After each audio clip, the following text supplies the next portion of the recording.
Ele está no controle. Ele controla todas as coisas. E damos graças a Deus por isso. Porque Ele estando no controle, nós podemos estar tranquilos, descansados. Amém. Deus da glória, nesta noite, nós queremos levantar a nossa voz até ao trono da Tua graça, Senhor. Pedir-te que venhas abençoar-nos agora, quando vamos meditar na Tua palavra. Derrama da Tua bênção e da Tua graça. E que o Teu nome possa ser exaltado através das nossas vidas. É isto que pedimos em nome de Jesus. Amém. Aleluia. Podeis tomar os vossos lugares nesta noite? Na última sexta-feira, tivemos olhando para a carta aos Hebreus, no capítulo 9, dos versos 11 até 22, tivemos vendo o sangue dos bodes e dos bezerros, os bodes oferta pelo pecado do povo, os bezerros pelo pecado dos sacerdotes. Vimos também acerca do pecado, vimos que um animal inocente era apresentado em lugar do homem pecador. Vimos que este sangue deste animal, que era a vida do animal, ele era vertido para que o homem pecador, o sangue do homem, a vida do homem fosse preservada.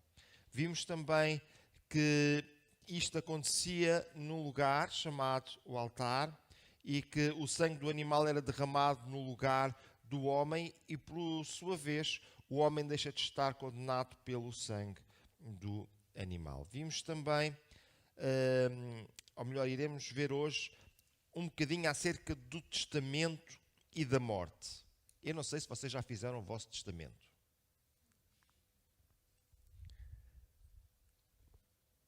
Já fizeram o vosso testamento? Não. Olha, o testamento é válido quando a pessoa que o faz morre. Vejam o que é que temos na carta aos Hebreus. Capítulo 9, a partir do versículo 15, nós vamos ler e diz o seguinte: e por isso é mediador de um novo testamento, para que, entrevindo a morte para a remissão das transgressões que havia debaixo do primeiro testamento, os chamados recebam a promessa da herança eterna.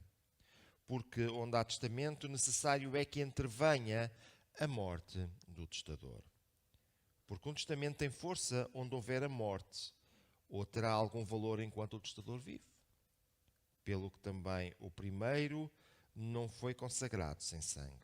Porque, havendo Moisés anunciado a todo o povo todos os mandamentos segundo a lei, tomou o sangue dos bezerros e dos bodes com água, lã purpúrea e sopo, e aspergiu tanto o mesmo livro como todo o povo, dizendo: este é o sangue do testamento que Deus vos tem mandado. E semelhantemente aspergiu com sangue o tabernáculo e todos os vasos do ministério. Até aqui a palavra do Senhor. O pacto, visto aqui como testamento, ele é apresentado de forma a que Jesus Cristo, ele é o mediador e Jesus Cristo, ele é aquele que faz o testamento. Pensemos no mediador. Ele tem duas naturezas, natureza humana e natureza divina, e por esta causa ele está preparado para poder ser o mediador entre Deus e os homens. Meus amados irmãos, o mediador funciona como uma ponte que liga dois lugares diferentes. Neste caso, uma ponte que liga o Deus Santo com o homem pecador. Jesus Cristo, ele é o verdadeiro mediador. Traz o divino para o homem e leva o homem até Deus. O testador, aquele que faz o testamento, ele apresenta-se com um testamento capaz de ser aberto, porque Jesus Cristo morreu. A morte de Cristo é o garante de que a herança é nossa. A ressurreição de Cristo faz com que Ele mesmo, isto só aconteceu com Jesus, com que Ele mesmo zele pela execução do testamento. Veja, quando a pessoa morre, deixa um testamento, existe um fiel depositário que tem o testamento na sua mão e que fica responsável para, depois da pessoa morrer, partir, fazer com que a vontade da pessoa seja realizada. Mas porque Jesus continua vivo, Ele próprio trata disso. Amém?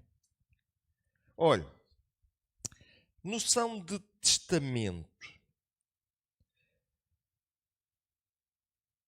é tão grande a dimensão que tem um valor retroativo.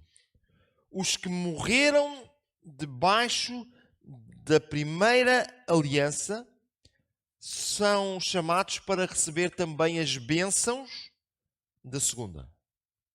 Morreram na esperança daquele que havia de vir. E eles agora recebem as bênçãos, porque aquele que havia de vir já veio. E, meus amados irmãos,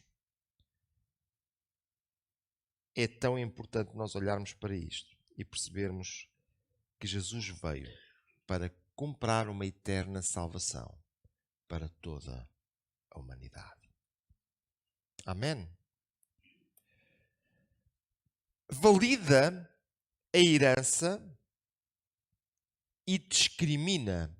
Não discrimina de discriminação, mas discrimina de discriminar, de elencar os herdeiros. Se Jesus não tivesse morrido, não existiria herança, mas com a morte de Jesus, a herança passa para os herdeiros. Os herdeiros são os que têm sido chamados e escolhidos. Amados irmãos, quando nós chegamos ao Evangelho segundo São João, nós encontramos alguma coisa muito interessante. Capítulo 1 e no versículo 12. Veio para os que eram seus, mas os seus não receberam. Mas a todos, quantos é que são? Todos. A todos. Podemos dizer novamente a todos? A todos. Quem é que fica de fora? A todos quantos o receberam, deu-lhes o poder de serem feitos filhos de Deus. A todos quantos o receberam. Permitam-me rapidamente pensar convosco quando nós olhamos para esta tão maravilhosa herança que Jesus nos deixou. Ele deixou-nos uma tão grande salvação. Uma salvação que só foi conseguida mediante a morte de Jesus Cristo e o perdão dos nossos pecados. Mediante o sangue vertido na cruz do Calvário. E nesta noite, se nós temos alguém que anda muito preocupado com a sua herança, olha, eu quero dizer que a minha maior herança eu vou receber quando chegar à presença de Deus. Noção da herança. O povo do Antigo Testamento, eu vou falar um bocadinho sobre isto no domingo no culto de ceia. O povo no Antigo Testamento, eles estavam muito focados numa terra. Eles estavam muito focados em paz, em prosperidade. Mas o nosso Jesus, Ele veio comprar para nós não apenas um lugar celestial, uma terra celestial, mas Ele comprou muito mais do que isso. Ele comprou paz com Deus.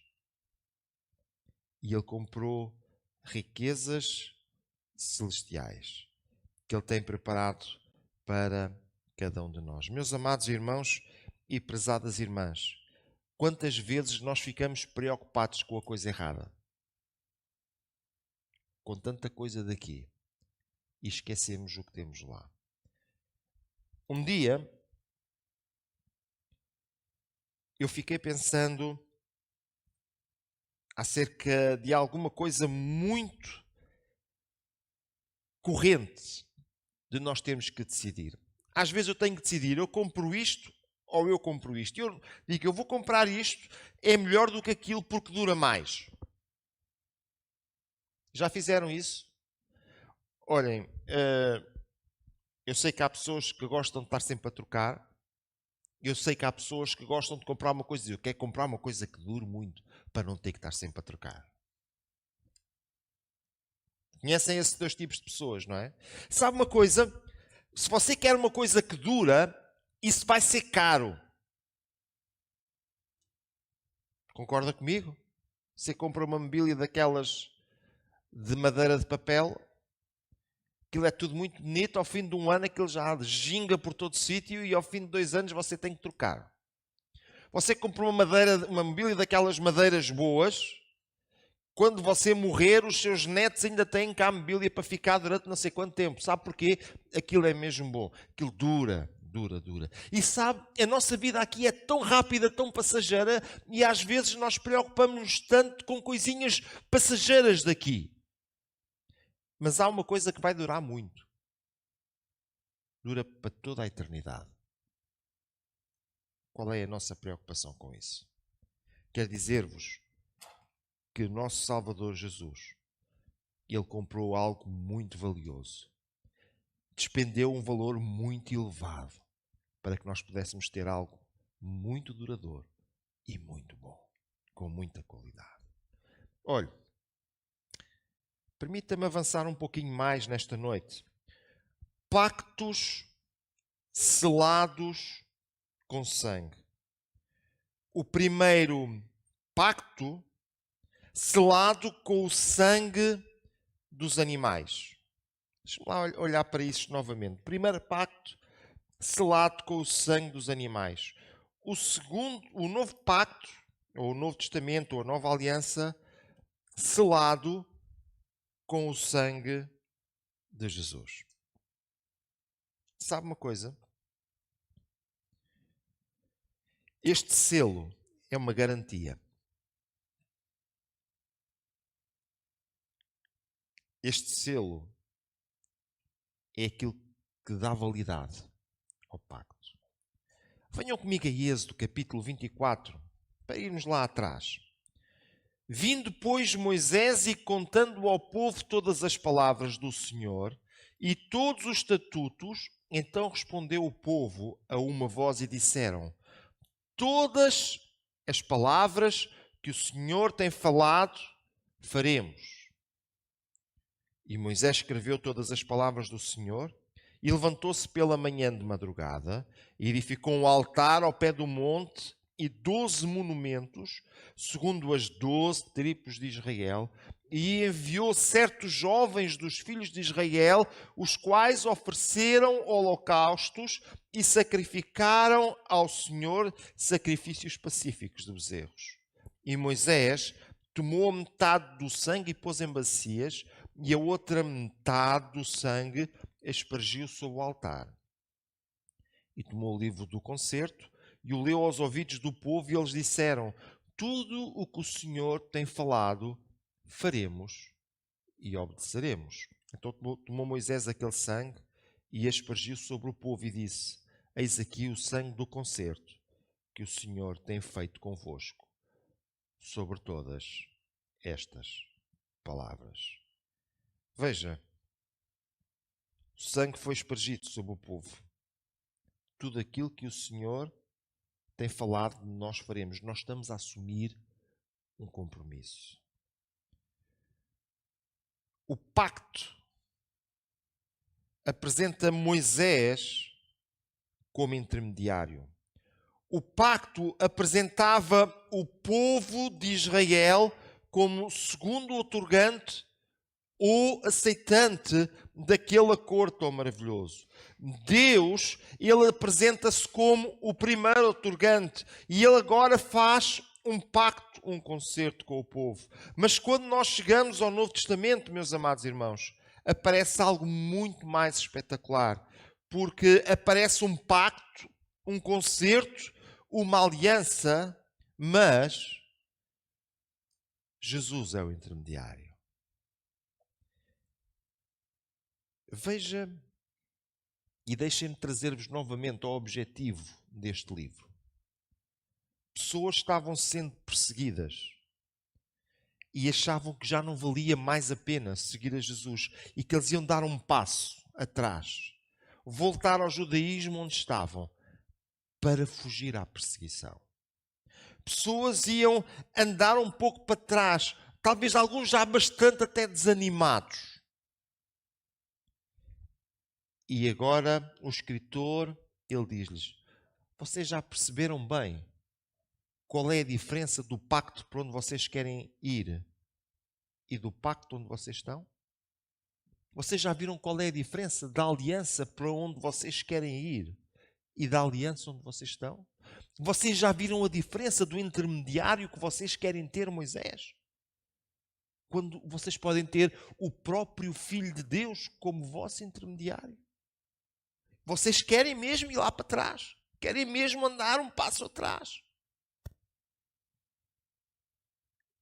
E então ele apresenta isto de uma forma tão extraordinária, dizendo que existe uma melhor aliança, um melhor concerto. A igreja, ela aparece como segundo outorgante ou aceitante. E Deus continua sendo como o primeiro outorgante. Parece que estou vendo o cenário, o povo dizendo a Moisés: tudo o que Deus tem falado nós faremos. Coisa tão importante. E parece que eu estou olhando para Jesus Cristo, o mesmo que verteu a sua vida na cruz do Calvário por nós, dizendo: vós sereis meus amigos se fizerdes o que eu vos mando. Coisa tão extraordinária. Um pacto selado com sangue de um animal. Um pacto selado com o sangue do Filho de Deus, que veio a este mundo fazer-se homem para dar a sua vida por nós. E meu amado irmão, prezada irmã, ainda hoje este sangue tem sido derramado sobre cada um de nós. Como que dizendo, este concerto, este pacto, esta aliança também é convosco. E isto traz um compromisso e traz muitos privilégios. Traz um compromisso porque eu passo a estar comprometido com Deus. Eu assumi este compromisso. Eu assumi este pacto. Mas traz muitos privilégios. Porque o Deus que fez o pacto e a aliança, Ele nunca irá falhar. E o Jesus, o mediador deste pacto, Ele é tão competente que Ele irá fazê-lo da forma mais espetacular. Ele tem feito da forma mais espetacular. Moisés morreu e não quero que ninguém fique triste. Mas eu quero dizer-vos que morreu Moisés, morreu Josué, e sabe o que é que vem a seguir? Tempo dos juízes. Que confusão. Mas eu pergunto, e durante o tempo de Moisés? Olha, durante o tempo de Moisés já tinha sido uma grande confusão. Sabe porquê? Deus disse a Moisés: Moisés, eu vou dar-te aquela terra, manda lá 12 espias. Atenção que Deus não disse: vocês vão conquistar aquela terra. Deus disse: eu vou dar-vos aquela terra. E eles chegaram lá, e sabe o que é que eles disseram? Nós não podemos. Tem lá gente muito grande.